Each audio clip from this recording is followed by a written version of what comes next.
Top five, top five, top five. So topical back with another video. I'm Strange Wang. He is Nate. Today we're going top 5 movie dads in honor of Father's Day. Father's Day is coming up. We did the mothers on the corner for that. But we'll get into the top 5 and he'll tell you how it works.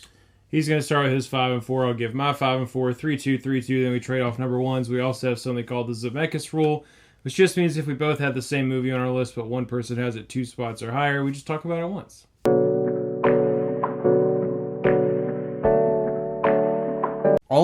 So these are our personal favorites as always, and with that comes rules sometimes.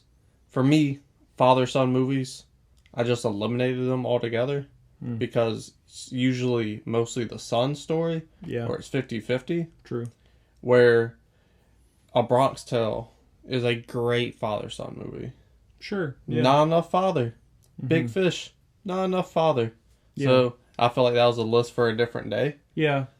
And it really threw off my fathers. Because I had the list going into it. And then I sat down and I thought about it. I was like, damn. That's only 20 minutes of father. I can't put that on the list. So that was really my only guidelines. You don't even have to be their real father. Like, that was the only rule. So my number 5, I broke it down kind of category-ish.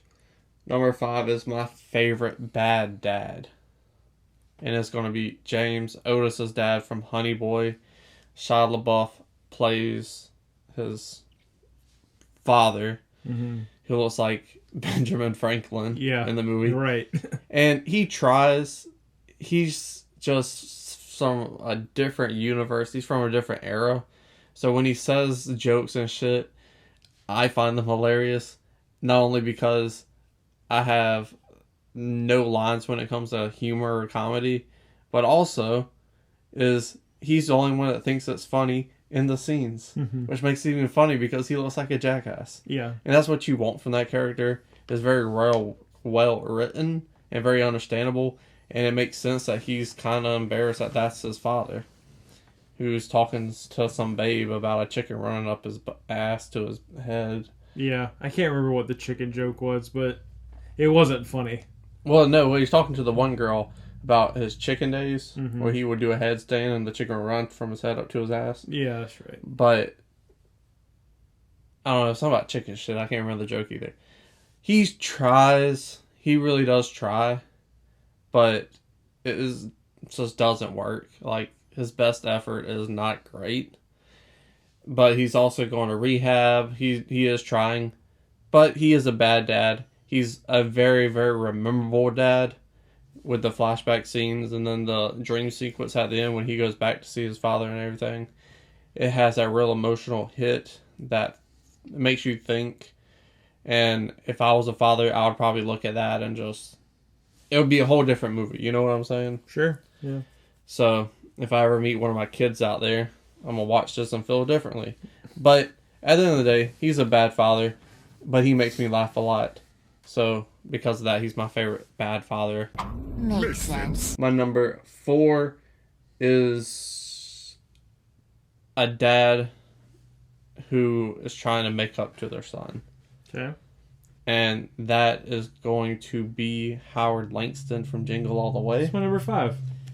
Dude, he went through hella shit to get that motherfucking Turbo Man doll. He got threatened to be a terrorist bomber. He had to get into his little costume that he stole and fight a guy, which is assault. That fit him perfectly somehow. Like there's just a suit that fits Arnold Schwarzenegger just floating around. Yeah, a lot of laws broken just to get your son this toy, breaking and entering, all types of stuff, just to say, hey, I'm sorry. I want to be a better father. Here's a token of how far I will go to prove that to you. And it's more than a toy at the end of the day. And it is a man who tries to provide for his family, and because of that, he doesn't get time with his family, which is a double-edged sword, because they do have this freaking nice house. Cool-ass room for a kid. I remember when I was young, I was like, damn, that's a cool-ass room. So, Arnold Schwarzenegger, he tries very hard to make it up to his son. And at the end of the day, he does. And he is his superhero, as many cliched as it is. Oh, my dad's my superhero. Well, your motherfucker, the dad's in a superhero costume, so it all worked out for young Annie Skywalker. Bitch ass. Yeah. I don't even like him in that movie. He's never a good actor. I just want to kick him in that movie. Yeah, Jake Lloyd just never had a shot. He's not good. But yeah, he was my number 5. For my mother's list, my rule was like I wanted just really, really good moms. When it comes to dads, I kind of want a blend of like... Yeah, you got Charles and Slack. You're a really good dad, but like they're not necessarily the best fathers. And I'm sure a lot of my feeling that way comes to like my relationship with my dad. But like, yeah, he's not a great dad, but he wants to be a better dad.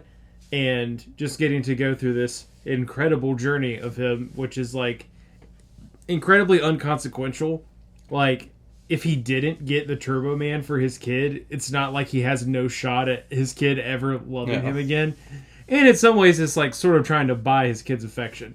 You're not wrong. It is just really funny, and I don't even really think it's a good movie, but What? it's fun to watch. Okay. That's fair. I thought when you said that, I thought you meant you didn't like it. No, It's I definitely like Jingle All the Way. It definitely falls in that. I think just objectively, it's not a very good movie. Yeah, for sure. It definitely falls in the guilty pleasure category. Yeah. Honestly, I could have did top 5 Arnold Schwarzenegger dads, but I guess that was my other rule. Yeah. Only one Schwarzenegger, Arnie. Yeah. So that was my number 5 too. My number 4 is similar in that he is, for the most part, an incredibly good dad, but he made some mistakes. His mistakes are just like, most of the time when you see a movie dad make a mistake, it's like they weren't around enough, they did some shady shit before and now they're trying to be better. It's usually like really bad things. This one, what he did wrong was just being like way too fucking overprotective. Like he loved his son a little too much. And it's Marlin from Finding Nemo. Okay. Yeah, Not but on my list. it's like to be such an absolutely like terrified, like squishy. I mean, not person because he's a fish, but character. To have his son goes missing, for him to just say, "Screw all that shit that I've been trying to do about protecting myself for years. I gotta do something." And it really makes me question, like,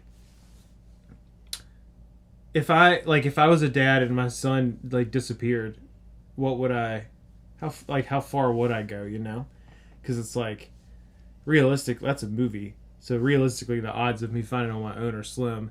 But he didn't have like police fish to like put a missing persons report out, right? So a lot of respect for Marlon. He went through some shit, he a little overcorrected, but he went and found Nemo. It was great. They have fish schools, but they don't have... Do they have a fish They police have department? a fish teacher. Yeah. Like, what about fish garbage men? Yeah. Well, Like, what's the public service? the ocean is kind of a garbage. Yeah, I mean, well, the way we treat it. You wouldn't need a... Interesting.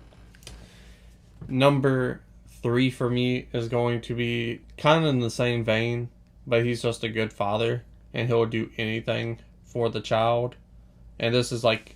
Arnold, he goes to like a certain length is for a toy. This is to be above and beyond. This is like, I wanted to put John Matrix from Commando. I will go and murder 100 people just to get back my daughter back type of movie. But I went with something a bit simpler, and it's John Q from John Q. He's a good dad. Yeah. He's his baseball coach. He's there with them. He's there. They're not the most well-off family, but that's kind of the point of the movie. they have love and values, and it shows. And the little bit of time you do get with a child, you get chemistry. And he's a good father. I think he's a good father just because he lets them watch wrestling. While he's in the hospital, he has a Devon Dudley action figure. So to me, it's like, that's the attitude there. Like, they got bra and painting matches on that shit. Was wild. And you just letting your son watch that, good for you. It's the 90s. Let him be on the edge a little bit, you know what I'm saying? So he will literally risk his life. He would give him his heart. He will do anything for his son. And honestly, if the roles were reversed and his wife was in the bed, you get the same movie, I feel like, with a man like that. Yeah. Denzel, his acting's just on another level. I also like this movie because the character actors, underrated. The people they put in that ER room Yeah. They're all really had good. so much to that movie in depth and realism that it just helps the character John Q through the roof, because he doesn't want to be in the situation. He has to be in the situation to make sure his son lives. Yeah. And that's an incredibly good father. Yeah, for sure. I also really like that it wasn't like they made every effort to show you that he did everything he could to do this the right way. Yeah. Like, tried to get help from the doctors, from the hospital, tried to figure out what the heck was wrong with his insurance at work, and he just gets shafted every time. And to be fair, our hospital system sucks, and so does our insurance system. But, like, at the end of the day, you're talking about companies whose, like, employee base is so large that you can't get through to the person who could actually override all of this. You're dealing with a bunch of, like, lower level people who just have to do their job, or they're gonna get fucking in trouble for not telling you no. And it's like, yeah, there's a lot of depth to that movie, and I definitely agree with your point about the character actors, because they could have phoned it in and the movie wouldn't have, like, been bad by any means, but they just, like, elevated it. Yeah. He was almost on my list. It was really close. I just thought about something. The greatest video I did ever. It would either have to be a tier list or a bracket. The best TNT movies of all time. Yeah, seriously.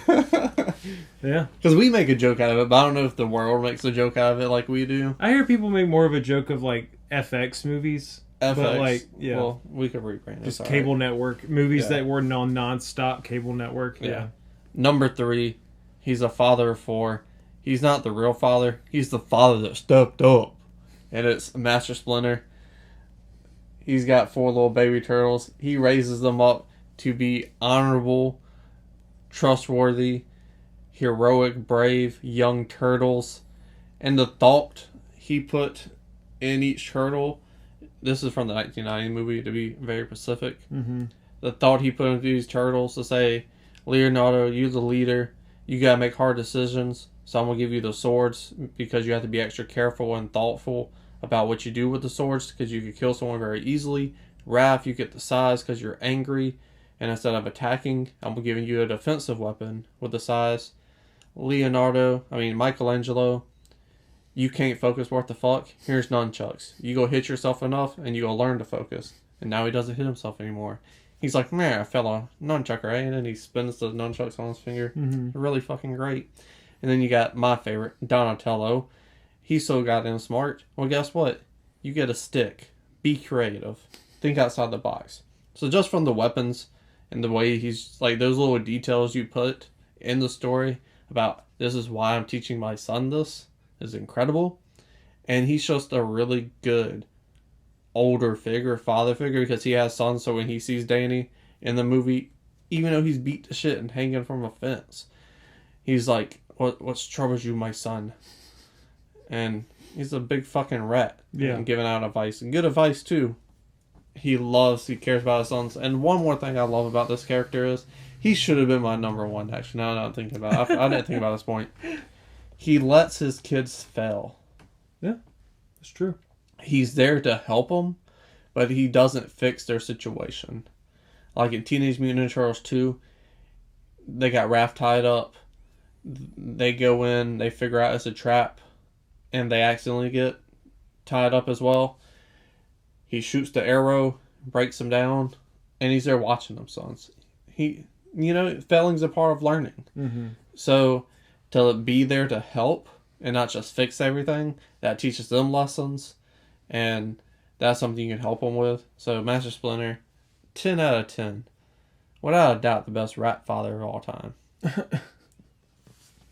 Sure. Because he's the one that stepped up. Yeah. Yeah. Nice. My number 3, definitely more of a classic Nate route, but number 3 for me, I went with Atticus Finch from To Kill a Mockingbird. I figured that was going to be on your list. And that would be on a lot of people's list, but I really do genuinely enjoy this movie, and also, like, enjoy Gregory Peck in general, because you can make another argument that he's also a great dad. And Cape Fear. And Cape I Fear. thought about Cape Fear. But yeah, it's like to live in the time that he does, to live in the town that he does, for him to, like, he put in the personal work to become like an educated man who saw the world as a bigger place than just this little town he lives in. And he's trying to raise his kids to be the same way. You know, he doesn't want them to be little bigots. And like, he's just a person who stands up for what's right. And like, me as a dad, I don't think I'd ever be like quite as quiet and stoic as Atticus Finch is, but like those other qualities of him where he really tries to like not just teach his kids how to be a good person, but like lead by example. And then obviously the impact he ends up having on everybody with the trial comes and all that stuff. It's like, he's a good dad, and I appreciate it. And to your point, he's in a sense being a good dad to the entire town by trying to be this like sort of head figure. People come to him for other problems throughout the town. They come to him when like the dog with rabies is like wandering around and like all that stuff. So it's like he is someone the entire town kind of leans on, even though they want to be racist little shits, and he like tries to lead by example. And I always appreciate that about him. So, and then my number 2, I didn't have time to look up his name, and I felt kind of bad about it. But I knew he was going to be on my list from the beginning. It's the dad from About Time. And that dude is a really good dad. And like, to your point, this story is mostly about Donald Gleason's character. But his dad is like so central to all of it. It's like his dad is who he just automatically defaults to. Excuse me. For anything that he needs. And you really honestly learn by the end of it that, like, yeah, like, it is a coming-of-age story for him. We see him, like, grow up a lot in it. It is a love story between him and Rachel McAdams. It's a story about life in general, but really at the core, at the heart of that story, is really about him and his relationship with his dad. And I appreciate that movie because the more I think about it, and I think about how, like, there's a part where Donald Gleason's character goes back in time to keep his sister from getting with the shithead that, like, basically ruins it or her life or whatever. It's like, well, how many times did his dad go back to unfuck him? You know? Like, did that happen at all? Like, I feel like it had to, right? But he would never know. And we never talk about that part. But, yeah, he's just, like, quirky and funny. He does a lot of that kind of the same, well, as far as we know, he does a lot of the same stuff because his dad had the ability to go unfuck the sister's life and he didn't. Like, he could have changed a lot of things, but he does say in the story that he doesn't really do the whole time travel thing that much now that he's got older. He's kind of got his shit figured out and he realized he didn't need it anymore. So really appreciate him and his ability to just kind of let their kids make their own mistakes and figure it out for themselves, not unlike what you were talking about, while also still just popping in with like giving someone truth bombs is really important and definitely an important part of parenting. But the part that a lot of people seem to miss is that it's not always the truth that only matters. It's how you present it and the way that he like presents these like life facts to his son without being judgy, without being like, you fucked up, you should have done it this way. It's just like, well, this is what it is. Yeah. And I always appreciate that. That's all I have to say about that. My rules kind of conflict with my number 1. Yeah. But I feel like this movie is so spread out where you get the most or second most amount of screen time with the father, and categories out the window because he's a shitty father. He's trying to be a better father, but he's fucking a great granddad. Not a great granddad. He's a really good granddad, and that's a Royal Tenenbaum. Oh, from yeah, the Royal Tenenbaums. It's a good one. He is a terrible dad. That's a fact. He's trying to get back in his family's life. He's trying to get back with his wife. His kids, they have this super weird relationship with them, each of them. Obviously, Ben Stiller's character is very, like, fuck no. Like, Yeah, stay out of my life. Yeah. I worked really hard to get you out of my life. yeah. He doesn't even want him to talk to his grandkids. Yeah. And his grandkids absolutely love him. He's teaching them things. And he's really just a big kid at heart. Yeah, right. Who just didn't want to grow up. And that selfishness, like, tore him apart from his kids. Mm-hmm. But if he would have been that way with his kids, they would have had such a great relationship. Which I find that to be funny. And, like, the fears and insecurities are underlining, and Wes Anderson knows how to write these characters where they have depth without words. So you feel bad for this man, and again, right or wrong, he will do anything to try to get his family back. Yeah. Even lie to them and say he has cancer, and he's going to die. Yeah. But I don't think that's so much about love for his family. It ends up being about love for his family. In the beginning, it's because he wants them to make him feel better because he's lost everything. Yeah. But you get there. Yeah. You get there. Yeah. You know what I'm saying? So, all this, he learns how to be a loving, supporting father at the end and gets his family back. He unfortunately passes away. But he died a happy man. That's life, you know what I'm saying? Yeah. And if we're talking about movie dads, easily one of the most memorable movie dads. Sure. When I was making this list, number one off the dome was World Tenenbaum. Even if it should have been Master Splinter. Yeah. Much better father. But thinking about it, you would probably really dig this idea. I'm just full of fucking ideas today. We could honestly do like a ranking of the best Wes Anderson fathers. Sure. Because a lot of his stories go back to that father figure. Like the Bruce Willis character. Yeah, in Moonrise Kingdom, Mr. Fox. Yes. So, a ton to choose from. Kind of Bill Murray and Rushmore. Yeah. But he's just trying to figure it out. And he's really old. And he's scared. And he just wants love. And that's something everyone can relate with. And at the end of the day, he has to put some shit aside. He has to eat shit. He has to show humility to his family.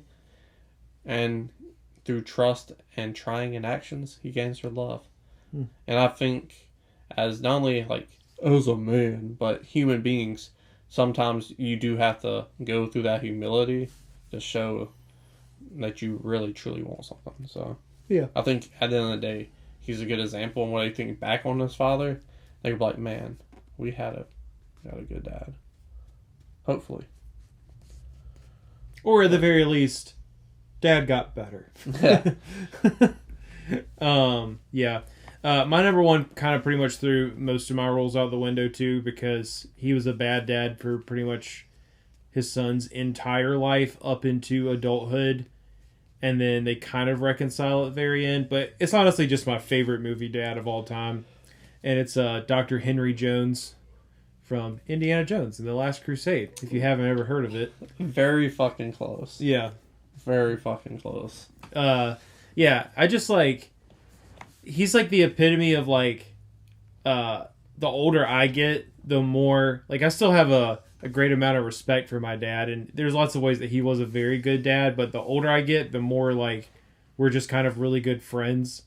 Like, I just have a friend who is like 39 years older than me, and I respect him a lot, and it's almost like, in a sense, that's kind of how things get with Indy and Henry at the end. Like, they have like their moments where I'm also sure that if my dad was in sudden and imminent peril, we would default back to that like super loving father-son type relationship.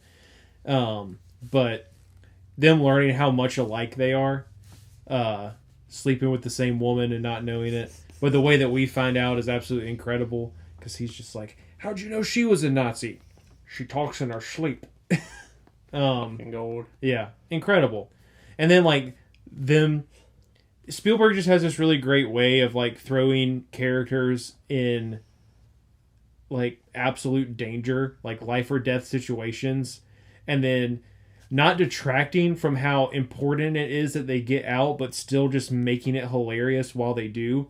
So like them trying to like shuffle, like communicate with each other on how to shuffle the chairs when they're tied together, when the room's on fire, like flipping through the thing, and they're just being more Nazis. Like, you know, one compliments the other. Indy is very intelligent and like smart and can puzzle his way through things, but he still almost defaults to how can I physically get myself out of this, whereas Henry is just like, I'm going to scare a bunch of fucking birds into this plane and it's going to work. And then quote Charlemagne. But really what gets me is that like when he thinks Indy died and then he just like almost has this moment of realization where like my son's always been important to me, but like I'm just now realizing everything that I should have done. And then he's just like, I'm right here. And then they just kind of like, that didn't happen. You know? No. So he's just a very fun movie dad. Really appreciate him as a movie dad. And Indy wouldn't be Indy if he wasn't the way he was. So Also very appropriate for the time period where that film takes place. right. True. I dig that. Yeah. But that's the top 5. Let us know in the comment section below your top 5 favorite movie dads. Scroll back up, hit the like button, share the video, and subscribe. It's not a game, it's a